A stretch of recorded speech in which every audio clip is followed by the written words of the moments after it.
అభివృద్ధి ప్రదాత కేటీఆర్ గారి నాయకత్వం, అభివృద్ధి ప్రదాత జై తెలంగాణ, కాంగ్రెస్ నాయకులారా. అంటే ఒక అంశం మంచిదే కానీ దాని ఏదంటే ఇప్పటి వరకు మొన్న ఎల్లారెడ్డిపేట మండలంలో 425 ఎకరాలు సుమారుగా ఎండిపోయి మంది రైతులది, 9 ఎకరాలు. బుగ్గరాజేశ్వర తండాలో 39 మంది రైతులది, బాగురుపల్లి తండాలో 12 మంది రైతులు, 16 దేవునిగుంట తండాలో రైతులు 53 మంది, 143 ఎకరాలు. ఈరోజు మా జిల్లా అధ్యక్షులు బీఆర్ఎస్ పార్టీ జిల్లా అధ్యక్షులు గౌరవనీయులు పెద్దలు శ్రీ తోట ఆగయ్య గారి అధ్యక్షతన ఈరోజు పత్రికా సమావేశం సిరిసిల్ల ప్రెస్ క్లబ్లో నిర్వహిస్తూ ఉన్నాం. ఈ సందర్భంగా పత్రిక ప్రింట్ మరియు ఎలక్ట్రానిక్ మీడియా మిత్రులందరికీ కూడా హృదయపూర్వక నమస్కారం. గత 4-5 నెలలుగా గమనిస్తూ ఉంటే సిరిసిల్లాలో కాంగ్రెస్ పార్టీ నియోజకవర్గ ఇన్ఛార్జ్ కేకే మహేందర్ రెడ్డి గారు శుక్రవారం, శనివారం, ఆదివారం 3 రోజులు ప్రెస్ మీట్లు పెట్టి కథ నడిపిస్తూ ఉన్నారు. ఈ ప్రెస్ మీట్లలో అధికారంలో మీరున్నారు, మీరు గెలవకపోయినా అధికారంలో కాంగ్రెస్ పార్టీ ఉంది. ప్రజలకు మనం ఏం చేస్తున్నాం అనేది ప్రెస్ మీట్లలో చెప్పాలి. మనం గత ఎన్నికలలో మీ పార్టీ అధికారంలోకి వచ్చే ముందు ప్రజలకు మీరు ఏం చేస్తా అని అధికారంలోకి వచ్చింది అనేది మీకు గుర్తుండాలి. చెప్పిన హామీలు, మీరు చేయబోతున్న కార్యక్రమాల గురించి ప్రజలకు వివరించాలి. మేము ఇవి చేస్తున్నాం, ఇంకా ఇవి చేయబోతున్నాం అని చెప్పాలి. అదంతా మర్చిపోయి ఏం చేద్దాం, మనం ఏం పనులు చేస్తలేము, మనం ఇచ్చిన హామీలు అమలు పరుస్తలేము, ప్రజల్లో ఏదో రకంగా మనం పబ్బం గడుపుకోవాలి, మా పార్టీ ఉంది అని చెప్పని ప్రజలకు మళ్ళొకసారి గుర్తు చేయాలనే ఉద్దేశం కొద్దీ స్థానిక శాసనసభ్యులు కేటీఆర్ గారిని విమర్శించడమే పనిగా పెట్టుకోండి. గత నాయకుడు మా కేటీఆర్ గారు ఎవరైతే ఉన్నారో గత నాయకుడు చేసిన వైఫల్యమే ఈరోజు పంటలు ఎండిపోతున్నాయి అని అంటున్నారు. నేను ఈ సందర్భంగా ఒకటే విజ్ఞప్తి చేస్తా ఉన్నాను. కేకే మహేందర్ రెడ్డి గారు బీఆర్ఎస్ పార్టీ 10 సంవత్సరాల పాలనలో ఎక్కడ పొలాలు ఎండిపోయినాయో మీరు చూపెట్టాలి. ఎల్లారెడ్డిపేటలో ఎండిపోయినాయా, ముస్తాబాద్లో ఎండిపోయినాయా, సిరిసిల్లలో ఎండిపోయినాయా, గమరావుపేటలో ఎండిపోయినాయా, ఎక్కడ ఎండిపోయినాయి? తెలంగాణ రాష్ట్రంలో నీళ్లు లేక పంట పొలాలు ఎండిపోయిన దాఖలాలు ఏమన్నాయో మీరు చూపెట్టి మాట్లాడాలి. మీరు బాగా చదువుకున్నారు, హైకోర్టు లాయర్ అయితే, అపర మేధావి అయితే, మీరే ఇట్లా తప్పుడు సమాచారాన్ని ప్రజల్లోకి తీసుకెళ్తే ప్రజలు నమ్ముతారని చెప్పి మీరు అనుకోవద్దు. మీరు ఏదైతే 100 రోజుల్లో హామీలు నెరవేరుస్తా అని చెప్పి అన్నారు, 100 రోజులు పోయినాయి, సంవత్సరం మీద 100 రోజులు కూడా పోతున్నాయి. అట్టి 100 రోజులు కాదు, సంవత్సరం మీద 100 రోజులు కూడా పోతూ ఉన్నాయి. ఇంకా కూడా మీరు ఎన్నికల సందర్భంలో ప్రకటించిన 6 హామీలు, 13 గ్యారంటీలు, 6 గ్యారంటీలు, 420 హామీలు, ఏ హామీలు మీరు నిలబెరుస్తుందో ప్రజలకు ప్రెస్ మీట్ ద్వారా చెప్పాలి. మీరు మమ్మల్ని గెలిపించిండ్రు, అధికారంలోకి తీసుకొచ్చిండ్రు, మేము ఇవి గ్యారంటీలు ఇచ్చినాము, ఈ పథకాలు ఇచ్చినాము, అమలు చేస్తామని, మేము ఇవి చేసినాము, ఇవి చేయబోతున్నామని చెప్పాలి. సంవత్సరం గడిచిపోయినా కూడా ఇంకా పాత ప్రభుత్వానికి సంబంధించిన నాయకులను విమర్శించడం అనేది మీ విజ్ఞతకే వదిలేస్తున్నాం. ఇక ముందు మీరు ఈ రకంగా మాట్లాడితే ఉపేక్షించేది లేదు. మీరు ఏదైతే ప్రెస్ మీట్లో నిన్న మాట్లాడిందో మీ చుట్టుపక్కల నాయకుల ముఖాలు మళ్ళొకసారి వీడియోలో చూసుకొని ఒక్కరి ముఖంలో రక్తం కనబడతలేదు, నిర్వీర్యమైన ముఖాలే కనబడుతున్నాయి. సిరిసిల్లాలో ఏ వర్గాన్ని చూసుకున్నా ఈ వర్గం సంతోషంగా ఉందని చెప్పని మీరు అనిపించండి, మీరు చుట్టుపక్కల నాయకులతో అనిపించండి. ఎవరి ముఖాలు రక్తం కనబడతలేదు.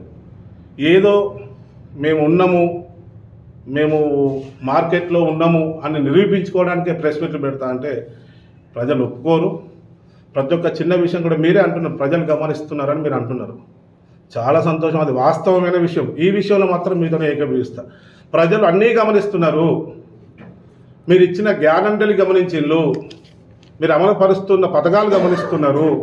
ఈరోజు ఒక పేపర్కి వచ్చింది, త్వరలో వేసవి కాలం ఉంది, కరెంటుకు సంబంధించి ఎక్కువ వాడకం ఉంటుంది, ఇక సబ్సిడీ కరెంట్ ఉండదు, 200 యూనిట్ల పైన ఒక్క యూనిట్ కాల్సిన మొత్తం బిల్లు కట్టాల్సిందని ఒక పేపర్లో వచ్చింది.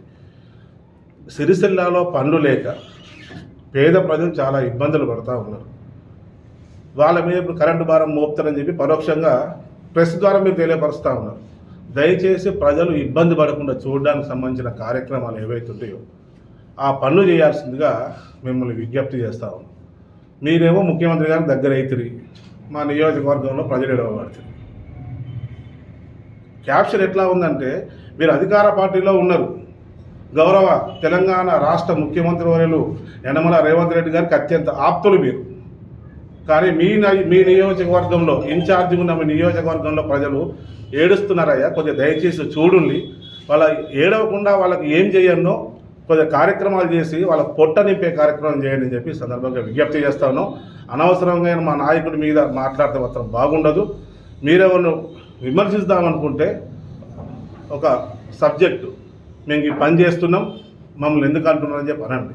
పోరాలేని నేను అంటున్నారు, ఎందుకు రంగనాయక సాగర్ సంబంధించిన ఫేజ్ 9, 10, 11 ఎందుకు నిర్లక్ష్యం చేసి అంటున్నారు. అది ప్రాసెస్, అభివృద్ధి కార్యక్రమం జరిగే ప్రాసెస్ పని, అదంతా కూడా ప్రాసెస్ నడుస్తూనే ఉంది. ఇప్పుడు మేము చేయలేదే అనుకో, మరి మీరు వచ్చి సంవత్సరం మీద నేను అయింది, మీరు ఏం చేస్తున్నారు, 3 నెలలు మీరు చేయాలి కదా. ప్రజలు మీ ప్రజలే కదా, ప్రభుత్వం మీదే ఉంది కదా. మరి మేము ఉన్నప్పుడు, ప్రభుత్వంలో ఉన్నప్పుడు 1 ఎకరం కూడా వెళ్ళలే, మరి ఇప్పుడు ఎందుకు వెళ్తుంది?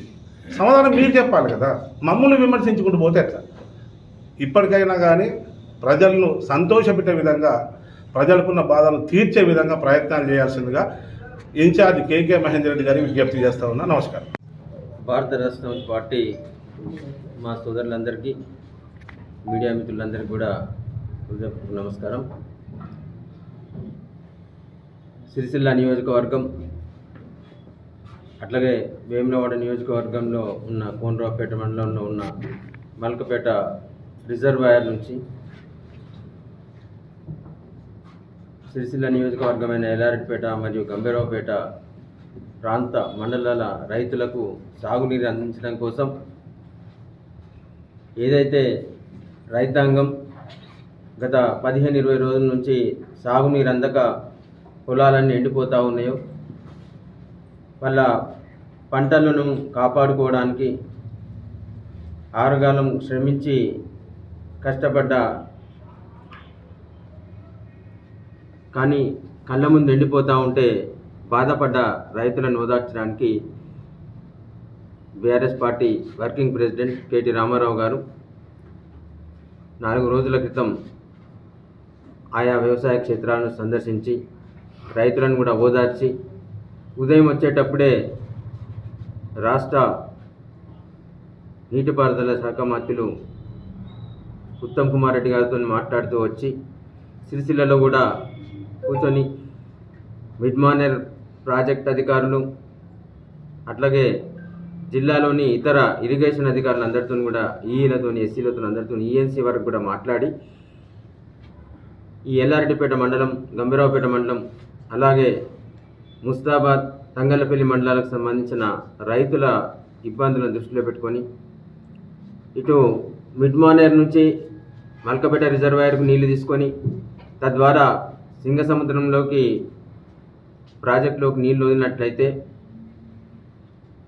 ఈ 2 మండలాల రైతులు కూడా ఊరట లభిస్తుందని, అట్లాగే రంగనాయక సాగర్ కానీ ఇతర పైనున్న 12th ప్యాకేజ్ నుంచి కూడా నీళ్ళు వస్తే ముస్తాబాద్, తంగళ్ళపల్లి వాసులకు కూడా ఊరట లభిస్తుందని చెప్పేసి మాట్లాడిన నేపథ్యంలో ఉత్తమ్ కుమార్ రెడ్డి గారు వెంటనే స్పందించి సంబంధిత అధికారులకు ఆదేశాలు ఇవ్వడం, కేటీ రామారావు గారు మాట్లాడిన వెంటనే అధికారులు కూడా స్పందించి క్షేత్రస్థాయి పరిశీలన కూడా చేసి ఇలా సాగునీటి విడుదలకు ఈరోజు మధ్యాహ్నం వరకు నీళ్లు వదులుతారని చెప్పేసి కొంత సమాచారం వస్తూ ఉన్నది. కేటీఆర్ గారి కృషి, ఆయా గ్రామాల రైతులు మరియు అట్లాగే మాజీ సర్పంచులు, ఎంపీటీసీలు, ప్రజాప్రతినిధులు ఎవరైతే ఉన్నారో బీఆర్ఎస్ నాయకులు ముఖ్యంగా రైతుల వెంట ఉండి వాళ్ళకి ధైర్యం చెప్పి గత వారం రోజుల నుంచి ఎట్టి పరిస్థితుల్లో మీ పక్షాన ఉండి పోరాడతామని చెప్పేసి మేమందరం కూడా కలిసికట్టుగా అధికారులకు విజ్ఞప్తి చేసి కేటీ రామారావు గారి ద్వారా మంత్రి గారి ద్వారా అధికారులకు ఆదేశాలు ఇప్పించి ఇలా నీటి విడుదలకు బీఆర్ఎస్ పార్టీ మేమందరం కూడా కృషి చేయడం జరిగింది. ఈ సందర్భంగా రైతాంగం పక్షాన ముఖ్యంగా కేటీ రామారావు గారికి అట్లాగే అధికారులందరికీ కూడా పేరు పేరున ధన్యవాదాలు తెలియజేస్తూ ఉన్నాం. ఏదో కంటి తుడుపు చర్యగా నీళ్లు వదిలి మరి ఆ నీళ్లు సింగసముద్రం చేరే వరకు కూడా నామమాత్రంగా కాకుండా ఆఫ్ టీఎంసీ నీరు వదిలితే అది ఎక్కడికి పోతుందో కూడా తెలియదు. మరి ఇంజనీర్లు కొంతమంది నిపుణులు అంటూ ఉన్నారు 1.5 టీఎంసీ నీరు మిడ్ మానేర్ నుంచి డ్రా చేసుకొని అట్లాగే మల్కపేట నుంచి సింగసముద్రం వరకు కూడా వదిలినట్టయితే కెనాల్ పారడమే కాకుండా సింగసముద్రంలో కూడా నిల్వ ఉంటాయి. అట్లాగే మీరు ఎప్పుడైతే వారం రోజుల క్రితం ఆది శ్రీనివాస్ గారు కావచ్చు ఇతరులు పోయి పూజలు చేసి కొంత రైతులకు ఆశ కల్పించిన మేరకు వందలాది మంది రైతులు మోటార్లను ఏర్పాటు చేసుకున్నారు కాలువను ఆధారం చేసుకొని. ఆ రైతుల పంటలు ఎండిపోకుండా ఉండాలంటే వాళ్ళ పొలాలు సజీవంగా నిలవాలనంటే హాఫ్ టీఎంసీ నుంచి 1.5 టీఎంసీ వరకు కూడా నీళ్లు విడుదల చేయాల్సింది కానీ బీఆర్ఎస్ పార్టీ పక్షాన డిమాండ్ చేస్తూ ఉన్నాం. ఇకపోతే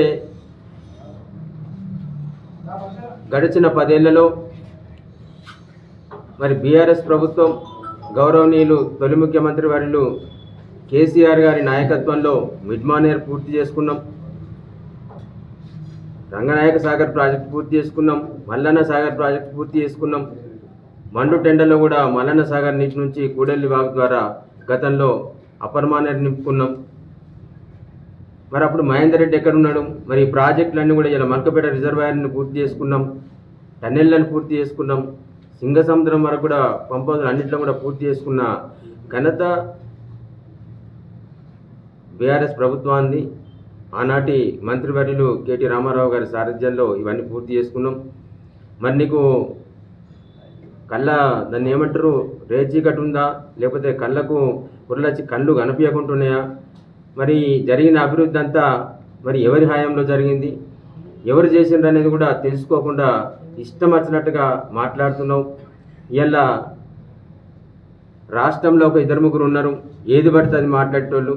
నేను అనుకుంటా ఈ దేశంలోనే అత్యంత నీచమైన భాష ఉపయోగించి అత్యంత హేయంగా అంటే స్థాయికి తగ్గట్టుగా మాట్లాడిన వ్యక్తి మూసీ నది మురికి అంతా కూడా రేవంత్ రెడ్డి నోట్లకెళ్ళి వాడుతున్నట్టే అత్యంత దుర్గంధభరితమైన నోరు కలిగిన మనిషి రేవంత్ రెడ్డి. మరి మీరిద్దరు కూడా ఈ జిల్లా నాయకులు వేములవాడ అట్లాగే సిరిసిల్ల కాంగ్రెస్ నాయకులు ఇద్దరు కూడా మరి రేవంత్ రెడ్డిని దాటిపోయేటట్టు ఇలా పోటీపడి మాట్లాడుతూ ఉన్నారు, ఇష్టం వచ్చినట్టు మాట్లాడుతున్నారు. అందులోనూ కేకే మహేందర్ రెడ్డి మాటకు అడ్డు అదుపు లేకుండా మాట్లాడుతూ ఉన్నారు. ఒళ్ళు దగ్గర పెట్టుకొని మాట్లాడాలి, ఖబర్దార్ అని చెప్పేసి హెచ్చరిస్తూ ఉన్నాం. నువ్వు ప్రజాక్షేత్రంలో అనేక సార్లు ఓడించబడ్డవాడివి, ప్రజల చేత తిరస్కరించబడ్డవాడివి, పనికిరావని చెప్పేసి ఓడగొట్టి ఉమ్మేసిన మనిషివి నువ్వు మాట్లాడుతావు కేటీ రామారావు గారు 10 ఏళ్లలో ఏం చేయలేదని చెప్పేసి. నీకేదో ఇప్పుడు నువ్వు ఒక ఆయన్నేమో నేను మంత్రి అవుతా అని ఆయన కూడా కేసీఆర్ని ఎట్లబడితే అట్లా తిరుగుతూ ఉన్నాడు. కేటీ రామారావు ముసలి కన్నీరు కారుస్తూ ఉన్నాడు అని చెప్పేసి మాట్లాడుతున్నాడు ఆది శ్రీనివాస్ గారు. ఆయనే పగటి కళ్ళు అంటా ఉన్నాడు నేను మంత్రి అవుతా ఉన్నాయి. కేకే మహేందర్ రెడ్డి ఏమో రేవంత్ రెడ్డి వేసే ఎంగిలి కుక్క బిస్కెట్ ఎమ్మెల్సో లేకపోతే ఇంకేదో అయిపోతానని చెప్పేసి మరి కేటీఆర్ని ఇష్టం వచ్చినట్టు తిరిగితే నేను ఏదో అయిపోతా అనుకుంటాను. కానీ ఆశపడ్డ నోట్లే పాస్ పడ్డట్టు మీ నోట్లో కూడా బరాబర్ పాసే పడుతుంది తప్ప పాస్ అయ్యే మనిషివి కాదు. ఇష్టం వచ్చినట్టు మాట్లాడితే ప్రజలు ఊరుకోరు, తప్పకుండా గ్రహిస్తూ ఉన్నారు. మొన్న దేవునిగుట్ట తండాల ఒక పెద్దమ్మ ఒక తల్లి ఆమెంతలు ఆమెనే మన మీడియా ముందుకు వచ్చింది, మీడియా మిత్రుల ముందుకు వచ్చి చెప్తా ఉన్నది. ఇలా టీవీలో మాట్లాడే మాటలు, మీడియా పరంగా మాట్లాడే మాటలు రేవంత్ రెడ్డి ఏమేమంటుండో అని విన్న తల్లి వచ్చి వాడు ఏదేదో మాట్లాడుతూ ఉన్నాడు, తొక్కుతా అంటూ ఉన్నాడు, చంపుతా ఉంటా ఉన్నాడు, ఇంకేదో చేస్తూ అంటా ఉన్నాడు అని పరిపాలన మంచిగా లేదు. కేసీఆర్ గారి పరిపాలన మంచిగా ఉండే, కేసీఆర్ ఉన్నప్పుడే మేమందరం మంచిగా బతికినామని చెప్తా ఉన్నది. కాబట్టి రేవంత్ రెడ్డి నుంచి మొదలు పెట్టుకుంటే మంత్రులు కావచ్చు, ఇలా కాంగ్రెస్ నాయకులు మాట్లాడే చిల్లర మాటలు, కాంగ్రెస్ నాయకులు మాట్లాడే అల్పబుద్ధి మాటలు, ఇవన్నీ కూడా ప్రజలు గమనిస్తూ ఉన్నారు. తప్పకుండా ప్రజాక్షేత్రంలో మీ వీపు బలగొట్టి కర్రు కాచి వాత పెట్టే రోజులు దగ్గరనే ఉన్నాయి. నిజంగానే ఇప్పుడు స్థానిక ఎన్నికలు వస్తే మీరు కామారెడ్డి డిక్లరేషన్ పేరిట 42% బీసీలకు అమలు చేస్తామని, ఇలా బడుగు బలహీన వర్గాలకు రిజర్వేషన్లు అమలు చేస్తామని చెప్పి అనేక ప్రకల్పాలుగా పలికిండ్రు. కానీ అవన్నీ ఉత్తు మాటలను తేలిపోయి ఇలా మళ్ళీ ఎన్నికలను వాయిదా వేసిండ్రు. నిజంగానే ఇలా గ్రామ పంచాయతీ ఎన్నికలు, సర్పంచ్ ఎన్నికలు కావచ్చు, లేకపోతే ఎంపీటీసీ జడ్పీటీసీ ఎన్నికలు కావచ్చు, ఇలా ఏ ఎన్నికలు, మున్సిపల్ ఎన్నికలు కావచ్చు, ఇలా ఏ ఎన్నికలు వచ్చినా కానీ బరాబరి ప్రజలు మీరు ఇచ్చిన హామీలు, మీరు ఇచ్చిన గ్యారంటీలు నెరవేర్చలేక మీకు ఈ బలగొట్టి కర్రు కాసి సరిగ్గా వాత పెడతారని చెప్పేసి ప్రజాక్షేత్రంలో మీ భవిష్యత్తులో తప్పకుండా అది ఎదురవుతుందని చెప్పేసి చెప్తా ఉన్నా. ఇకపోతే మహేందర్ రెడ్డి, నీ సామాజిక వర్గం ఆఖరికి అధికారంలో ఉన్నావు. ఇవాళ జిల్లాలో అబ్బాడి రాజిరెడ్డి గారు పాపం పేద రైతు, ఆయనే 2 ఎకరాలు 3 ఎకరాలు ఎవరిది గుంజుకోలేదు, ఆయన ఎవరిది ఆక్రమించుకోలేదు. 30 గుంటల పొలం అంటా ఉన్నాడు. తక్కువ భూమిని ఆయన బాజాప్తా కొని వ్యవసాయం సాగు చేసుకుంటా ఉంటే అది సక్రమమైంది కాదని చెప్పేసి ఇలా ఆయన పేరు నుంచి తొలగించి ఇలా జైలుకు పంపడం మీ పిచ్చికి పరాకాష్ట, మీ పరిపాలనకు అదొక దుర్మార్గమైన చర్యగా నేను చెప్తా ఉన్నా.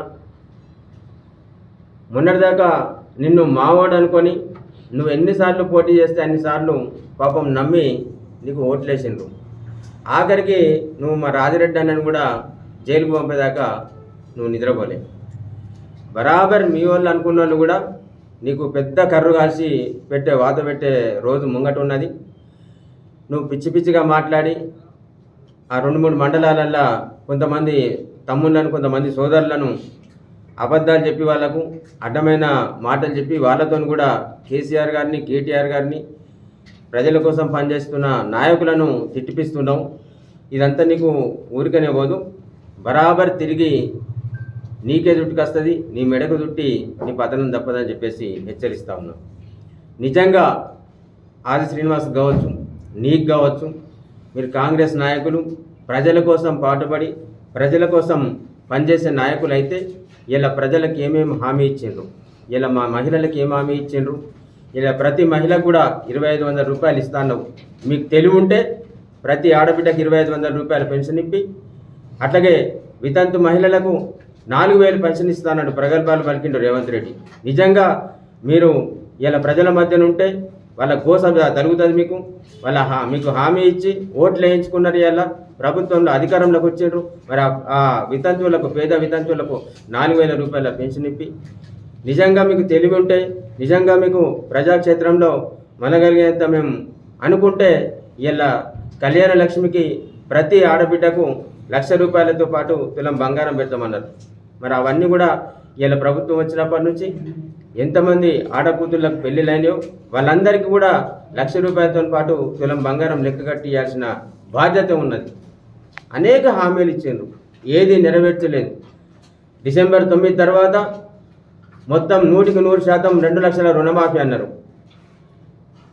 లెక్క తీసింది 49,000 కోట్లు అయితే మీరు సభ పెట్టి విజయోత్సవ సభ అని పెట్టినావు. రేవంత్ రెడ్డి పిచ్చి సభ పెట్టి 35,000 కోట్లు మాఫీ చేసినామని చెప్పేసి పెద్ద సభ పెట్టినావు. పోయి పక్క రాష్ట్రంలో మోడీ మీ ఇజ్జత్ తీసిండు, మీ సిగ్గు తీసిండు. నిజంగా మీరు మంత్రులుగా, నిజంగా మీ ముఖ్యమంత్రి కావచ్చు, కాంగ్రెస్ నాయకులకు సిగ్గు శరం ఉంటే మీరందరూ కూడా ఆత్మహత్య చేసుకోవాలి. మోడీ అన్న మాట్లాడిన మాటలకు 35,000 కోట్లు ప్రకటించడమని విజయోత్సవ సభ పెట్టుకున్నది. కానీ హామీ అమలు చేసింది ఎంత, రుణమాఫీ చేసింది ఎంత? 18,000 కోట్లు దాటలేదు. ఇప్పుడు తీసుకుంటే 10,000 రైతు బంధు, మేము వచ్చిన తర్వాత 15,000 అన్నారు. హామీ ఇచ్చింది 15,000, ప్రగల్భాలు చెప్పి పలికింది 15,000, అక్కడ సభ పెట్టి చెప్పింది 12,000, ఇచ్చింది సగం మందికి కూడా ఇవ్వలేదు. 1 ఎకరం 2 ఎకరాలు ఉన్న కూడా పూర్తిగా పడలేదు. ఏది నీ రైతు భరోసా, ఏది నీ రైతు బంద్ ఏది? వీళ్ళందరూ రైతులందరూ కూడా వెనకటి ఇప్పుడు అందరూ కూడా ట్రాక్టర్లతో దున్నుతుండ్రు. నీకోసమే మహేందర్ రెడ్డి, నీకోసమే రేవంత్ రెడ్డి కోసమే మీరు ఎవరెవరైతే కాంగ్రెస్ నాయకులు అందరు పెట్టిర్రో అందరు అటుకుల మీద కర్రలు ఉన్నాయి. ఎందుకంటే నాగలతో దున్నిన కర్రలు ఉన్నాయి కదా, కర్రలు ఉన్నాయి, ముళ్ళుగడ్డలు ఉన్నాయి.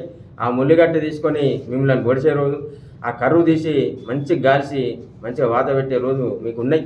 నిజంగానే మీరు రైతుల పక్షాన మాట్లాడుతున్నారు.